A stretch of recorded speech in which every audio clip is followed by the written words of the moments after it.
In this video, let's learn how to enable auto optimization option. Go to mobile settings, scroll down this page and go to device care option. Scroll down this. After you can see this auto optimization option, click on it. You can set auto restart time. Click on auto restart option. If you enable this feature, your mobile is automatically restarting and auto optimization. You can enable this restart when needed option.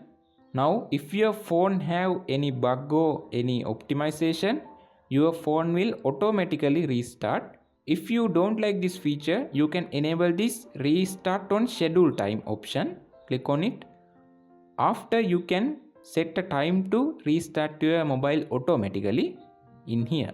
This is very good feature to you because you want to turn off your mobile or restart your mobile once a week. If you like this feature, you can enable it.